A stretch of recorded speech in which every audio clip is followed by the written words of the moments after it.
So hi guys, last week social మీడియాలో చాలా movie updates circulate అయ్యాయి. బాలయ్య వర్సెస్ ఎన్టీఆర్ గారి మధ్యలో జరుగుతున్న ఫ్యాన్ వార్స్, కళ్యాణ్ గారు వర్సెస్ అల్లు అర్జున్ గారి మధ్య controversy statements, game changer event details, SSME 29 launching, Harihara Veeramallu making story, ఇంకా చాలా ఉన్నాయి. అన్ని ఈ వీడియోలో కవర్ చేస్తా. Let's get started. First of all ఒక సాడ్ న్యూస్ ఏంటంటే, నాని గారి హిట్ 3 మూవీకి అసిస్టెంట్ సినిమాటోగ్రాఫర్ గా వర్క్ చేస్తున్న కేఆర్ కృష్ణమూర్తి గారు సడన్ గా హార్ట్ స్ట్రోక్ వచ్చి హిట్ 3 జమ్మూ కాశ్మీర్ షూటింగ్ లోనే చనిపోయారు. అండ్ తన ఏజ్ చనిపోయేటప్పటికి 30 years అంట. And my deep condolences to her family, rest in peace. ఇంకా మూవీ న్యూస్ లోకి వెళ్ళిపోతే, Jan second game changer trailer అయితే రిలీజ్ అయిపోయింది. దాని మీద నా ఒపీనియన్ చెప్పాను, బ్రేక్ డౌన్ కూడా చేశాను. ఎవరైనా చూడలేని వాళ్ళు ఉంటే ఒకసారి చెక్ చేయండి. అయితే 24 hours కి 36 million+ వ్యూస్ తో game changer Telugu trailer all time top 3 position gain చేసింది. బట్ సలార్ ట్రైలర్ సెట్ చేసిన 44 million+ వ్యూస్ స్టిల్ అన్బీటబుల్ గా కంటిన్యూ అవుతుంది. ఇంకా నిన్న జరిగిన game changer pre release event కి సూపర్ రెస్పాన్స్ వచ్చింది. అండ్ ఈ ఈవెంట్ లో గేమ్ చేంజర్ పేరు ఎన్నిసార్లు వినబడిందో తెలియదు కానీ, కళ్యాణ్ గారు మాట్లాడుతుంటే ఫ్యాన్స్ అందరూ ఓజీ ఓజీ అని అరిచి ఆయన దుంప తెంపేశారు. ఈ సినిమా ఎప్పుడు రిలీజ్ అవుతుందో తెలియదు కానీ అప్పటివరకు ఈ ఆర్కెస్ట్రా కళ్యాణ్ గారికి కంటిన్యూ అవుతూనే ఉంటుంది. ఇంకా గేమ్ చేంజర్లో ఇప్పటివరకు రిలీజ్ చేయని ఒక 2 సాంగ్స్ ని, చిన్న డాన్స్ మ్యూజిక్ ని తమన్ గారు తన క్రూతో ఈ ఈవెంట్ లో పెర్ఫామ్ చేశారు. ఆ 2 సాంగ్స్ కూడా బాగున్నాయి. అండ్ ఈవెంట్ లో అందరికీ మాట్లాడేంత స్కోప్ ఎవరికి లేదు. మాక్సిమం ఫోకస్ అంతా కళ్యాణ్ గారి మీదకే షిఫ్ట్ అయిపోయింది. అండ్ ఆయన వచ్చి ఇంచుమించు 30 minutes మాట్లాడి జోష్ ఇచ్చారు. ఇంకా game changer north America pre sales Friday నాటికి 480K మార్క్ తో కంటిన్యూ అవుతుంది. మూవీ రిలీజ్ అయ్యే టైంకి 1 million మార్క్ టచ్ చేస్తుంది అనుకుంటున్నా. అండ్ దీని నార్త్ అమెరికా బ్రేక్ ఏమైనా వచ్చి 4.5 million అంట. అండ్ నెక్స్ట్ న్యూస్, మన కళ్యాణ్ గారు మీడియాతో చిన్న ప్రెస్ మీట్ లో సంజయ్ థియేటర్ ఇష్యూ గురించి మాట్లాడారు.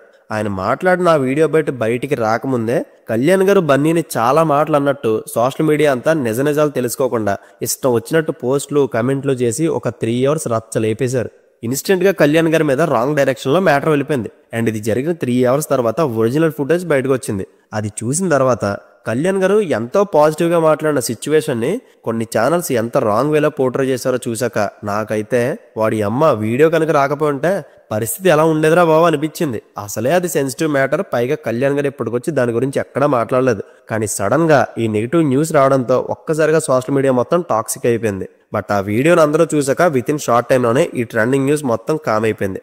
సో నా నుంచి చిన్న సజెషన్ ఏంటంటే, సోషల్ మీడియాలో వస్తున్న ఎలాంటి న్యూస్నైనా కాయిన్కి 2 సైడ్లు చూసాకని రియాక్ట్ అవ్వండి, కానీ ఎవడో ఏదో పోస్ట్ చేసాడని బ్లైండ్ గా మాత్రం నమ్మి ఫాలో అవ్వద్దు. అండ్ నెక్స్ట్ న్యూస్ వచ్చి, మొత్తానికి ఎస్ఎస్ఎంఈ 29 పూజా సెరమనీ ఎలాంటి హడావిడి మీడియా కవరేజ్ లేకుండా సైలెంట్ గా ఫినిష్ చేశారు.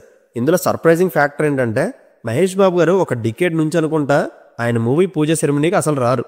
మరి ఇది ఆయన సక్సెస్ సెంటిమెంట్ ఏంటో తెలియదు కానీ, రాజమౌళి గారి సినిమాకి మాత్రం ఆ సెంటిమెంట్ ని బ్రేక్ చేసి పూజా సెరమనీకి నమ్రత గారితో పాటు అటెండ్ అయ్యారు. ఈ పిక్స్ కొన్ని రోజులు అఫీషియల్ గా రావచ్చు. అండ్ అప్కమింగ్ ఇండియాస్ బిగ్గెస్ట్ మూవీని ఇలా ఎవ్వరికి తెలియకుండా ఫార్మల్ లాంచ్ చేయడం వెనక రీజన్ ఏమై ఉంటుందో. అయితే మనకున్న సోర్స్ ప్రకారం ఈ మూవీ షూటింగ్ సమ్మర్ నుంచి స్టార్ట్ అవుతుందంట. దీన్ని 2 parts గా తీయబోతున్నారు. అరౌండ్ 6 countries లో షూటింగ్ జరుగుతుంది. ఫస్ట్ పార్ట్ 2027 లో, సెకండ్ పార్ట్ 29 కానీ 30 కానీ రిలీజ్ అవ్వచ్చు. అయితే ఈ మూవీ కంప్లీట్ అయ్యేటప్పటికి మహేష్ బాబు గారికి 55 సంవత్సరాలు వచ్చేసి ఉంటాయి. అండ్ మహేష్ గారి సైడ్ ఆలోచిస్తే ఒక పక్క సంతోషంగా ఉన్నా ఇంకో పక్క ఎందుకురా ఈ టైంలో అనిపిస్తుంది. ఎనీవేస్, ఈ 1000 కోట్ల ప్రాజెక్ట్ తెలుగు సినిమా స్టాండర్డ్స్ గురించి ప్రపంచమంతా రీసౌండ్ వచ్చేలా చేయాలని నా deep wish. And next news, Daaku మహారాజు నుంచి 3rd single దబిడి Dibidi song release అయ్యి 24 hours లో 7 million+ వ్యూస్ గెయిన్ చేసింది. కానీ ట్రోలర్స్ కి మాత్రం కేర్ ఆఫ్ అడ్రస్ అయింది. ఈ ట్రోల్స్ సాంగ్ కోసం కాదు, బాలయ్య బాబు గారి చేత శేఖర్ మాస్టర్ వేయించిన మూమెంట్స్ వల్ల. నాకైతే అసలు నచ్చలేదు. ఈ డాన్స్ బిట్స్ ని బాబీ గారు, బాలయ్య బాబు గారు ఎలా యాక్సెప్ట్ చేశారో తెలియదు. బాలయ్య బాబు గారు తనకు వచ్చిన డాన్స్ ని తన స్టైల్లో వేయడం చాలా సినిమాల్లో చూసాం. బట్ అవన్నీ బాగానే అనిపించాయి. కానీ ఈ సాంగ్ లో మాత్రం ఆ స్టెప్లేంటో, ఆ గుద్దుడేంటో, దానికి బాబీ గారు లేచి అరుపులేంటో మేబీ మూవీలో చూస్తే ఆ ఫ్లోలో పోతుంది అనుకుంటున్నా. అండ్ ఈ సాంగ్ కి మాత్రం శేఖర్ మాస్టర్ కొరియోగ్రఫీ అస్సలు నచ్చలేదు.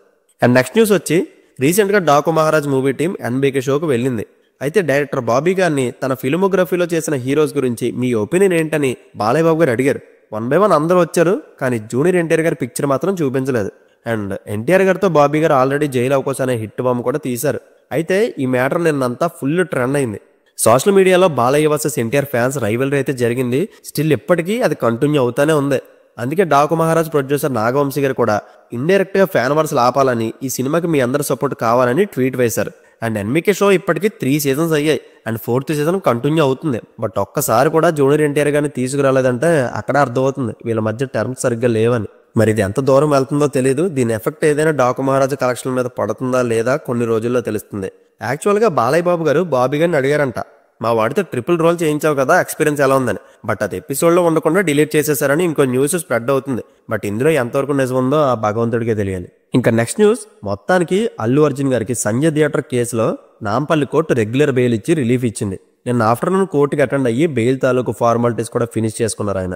అండ్ పుష్పరాజ్ చైన్ నుంచి రెగ్యులర్ మేక్ ఓవర్కి వచ్చేసారు బన్నీ. ఇక పుష్ప 30 days కలెక్షన్స్ ని ఒక్కసారి చూస్తే 620 కోట్ల బ్రేక్ ఈవెన్ టార్గెట్ ని క్రాస్ చేసి పైన 198 కోట్ల ప్రాఫిట్ తో రన్ అవుతుంది. బట్ కేరళలో 60% లాస్ అయింది. అండ్ తమిళ్ రైట్స్ 52 కోట్లకి సేల్ చేస్తే ఇప్పటి వరకు 35 కోట్లు కలెక్ట్ చేసింది. అండ్ మన ఏపీ తెలంగాణలో ఏరియా వైజ్ ఈస్ట్ గోదావరిలో ఇంకా 90 లక్షలు గెయిన్ చేయాలి, వెస్ట్ 56 లక్షలు గెయిన్ చేయాలి. అపార్ట్ ఫ్రమ్ ఇట్ కర్ణాటకలో బ్లాక్ బస్టర్, నార్త్లో industry hit, overseas super duper hit, తెలుగులో క్లీన్ హిట్. ఓవరాల్గా 1715 కోట్ల గ్రాస్ని 820 కోట్ల షేర్ని రాబట్టింది. అండ్ బాహుబలి 2ని క్రాస్ చేయాలంటే ఇంకా 95 కోట్లు గ్రాస్ కలెక్ట్ చేయాలి. ఐ థింక్ మెల్లిగా బాహుబలి 2ని క్రాస్ చేస్తుంది అనుకుంటున్నా. ఎలాగో అప్కమింగ్ జపాన్, చైనా, రష్యా కూడా రిలీజ్ చేస్తారు పుష్ప 2ని. ఆ ప్లేసెస్లో కనుక హిట్ అయితే ఈ కలెక్షన్ ఎక్కడికో రీచ్ అవుతుంది. అదే జరిగితే ఇండియన్ సినిమా హిస్టరీలో పుష్ప 2 ఒక ట్రెండ్ సెట్ అంతే. ఎందుకంటే ఒక కమర్షియల్ సినిమా ఈ రేంజ్లో ఆడడం అనేది క్రేజీ. అండ్ ఇదే కాదు, 30 daysలో ఓన్లీ హిందీలో 800 కోట్ల పైన నెట్ కలెక్ట్ చేసి స్టిల్ నాట్ అవుట్గా ఉంది. అండ్ ఈ నెంబర్ ఎక్కడికి వెళ్ళి ఆగుతుందో చూడాలి. A big congratulations to Bunny garu and Pushpa 2 movie team. ఇంకా పుష్ప 2 మూవీలో అడిషనల్ సీన్స్ యాడ్ చేయాలని సుకుమార్ గారు అండ్ టీం వర్క్ చేస్తున్నారు. అదైతే నిజం. మరి ఇది సంక్రాంతి ఫెస్టివల్ కోసం థియేటర్ రిలీజ్ చేయడానికి చేస్తున్నారా లేదా ఓటీటీ రిలీజ్గా అనేది ఇంకా తెలియదు. అండ్ నెక్స్ట్ రీసెంట్గా కళ్యాణ్ గారు తన 3 ఫిలిమ్స్ కోసం మాట్లాడుతూ ప్రతి సినిమాకి ఎంతెంత టైం అని పెట్టి ఈ టైం లిమిట్స్ని దాటి నేను సినిమా చేయలేనని ముందే చెప్పారు. బట్ చెప్పిన దానికన్నా ఎక్కువ డేసే వర్క్ చేశారంట. అండ్ ఈలోపు యాక్షన్ టైం కూడా వచ్చేసింది. అయితే ఉస్తాద్ భగత్ సింగ్ కొంతవరకు షూట్ చేసి ఆపేయడానికి రీజన్ ఇన్ టైంలో స్టోరీని ఫుల్ ఫ్లెడ్జ్డ్గా ప్రిపేర్ చేసుకోలేకపోవడం వల్ల డిలే అయిందన్నారు. అండ్ ఓజీకి అయితే కళ్యాణ్ గారు లేని మేజర్ పోర్షన్స్ అన్ని షూట్ చేసేసామని చెప్పారు. తర్వాత ఆయన ఉన్న పోర్షన్స్ కంప్లీట్ చేస్తా అన్నారు. అందుకే Bangkok and Hyderabad schedule Kalyan garu లేకుండానే ఫినిష్ అయిపోయింది. And Harihara Veeramallu movie shooting ఇంకా 8 to 9 days పెండింగ్ ఉంది. సో March 27కి హరిహర వీరమల్లు యాజ్ యూజువల్ వచ్చేస్తుంది. అండ్ ఓజీ అయితే ఆగస్ట్ ఆర్ దసరాకి షిఫ్ట్ అవ్వచ్చు.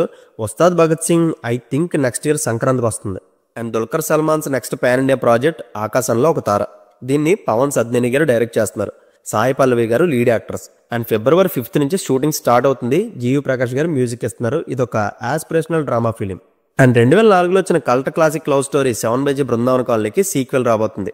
సేమ్ కాస్ట్ అండ్ క్రూనే వాడుతున్నారు ఎక్సెప్ట్ హీరోయిన్ తప్పించి. అండ్ హీరోయిన్ ఎవరు చేస్తున్నారు అనేది కొంచెం సస్పెన్స్లో ఉంది. ప్రజెంట్ స్క్రిప్ట్ వర్క్ అయితే ఫైనల్ స్టేజ్లో ఉంది. యువన్ శంకర్ రాజు గారు మ్యూజిక్ చేస్తున్నారు, ఏఎం రత్నం గారు ప్రొడ్యూస్ చేస్తున్నారు, సెల్వరాఘవన్ గారు డైరెక్ట్ చేస్తున్నారు. అయితే కొన్ని క్లాసిక్స్ని టచ్ చేయకుండా ఉంటే బెటర్. అయినా కథలో సెకండ్ పార్ట్ తీసేంత స్కోప్ ఏముందో తెలియట్లేదు. మేబీ అనిత ఎలాగో ఆత్మగా రవితో ఉంటుంది కాబట్టి రవికి ఒక మంచి అమ్మాయిని చూసి పెళ్లి చేసి ఇక సెలవని చెప్పి గాల్లో కలిసిపోతుందేమో నేను అనుకుంటున్నా. ఇంకా next news, baby movie lead పేరు మళ్ళీ సెట్ అవబోతుంది. 90s a middle class biopic web series తీసిన ఆదిత్య హాసన్ గారు తన next film Anand Deverakonda and Vaishnavi చైతన్యతో చేస్తున్నారు. నాగవంశీ గారు ప్రొడ్యూసర్. కొన్ని రోజుల్లో అఫీషియల్ కన్ఫర్మేషన్ వస్తుంది. అండ్ ఇంకా తలపతి విజయ్ గారి 69th ఫిలిం భగవంత్ కేసరికి రీమేక్ అని వస్తున్న న్యూస్ 200% ఫేక్ న్యూస్ అని డైరెక్టర్ హెచ్ వినోద్ గారు అఫీషియల్గా చెప్పేశారు. ఇది పక్కా తలపతి మార్క్ ఉండే కమర్షియల్ సినిమా అంట. సో ఇంక ఈ రీమేక్ డిస్కషన్స్ అవి ఆపేచ్చు. అండ్ లాస్ట్ న్యూస్ వచ్చి హరిహర వీరమల్లు మూవీలో కళ్యాణ్ గారు రెడ్ కలర్ డ్రెస్తో క్లైమాక్స్ సీక్వెన్స్ కోసం 42 రోజులు 500 మంది జూనియర్ ఆర్టిస్టులతో RFCలో వర్క్ చేశారు. ఈ మూవీలో మొత్తం 6 యాక్షన్ సీక్వెన్స్ ఉంటాయి. ఒక్కో సీక్వెన్స్ని ఒక్కో మాస్టర్ కంపోజ్ చేశారు. ఓన్లీ యాక్షన్ ఎపిసోడ్స్కే 95 రోజులు వర్క్ చేశారంట.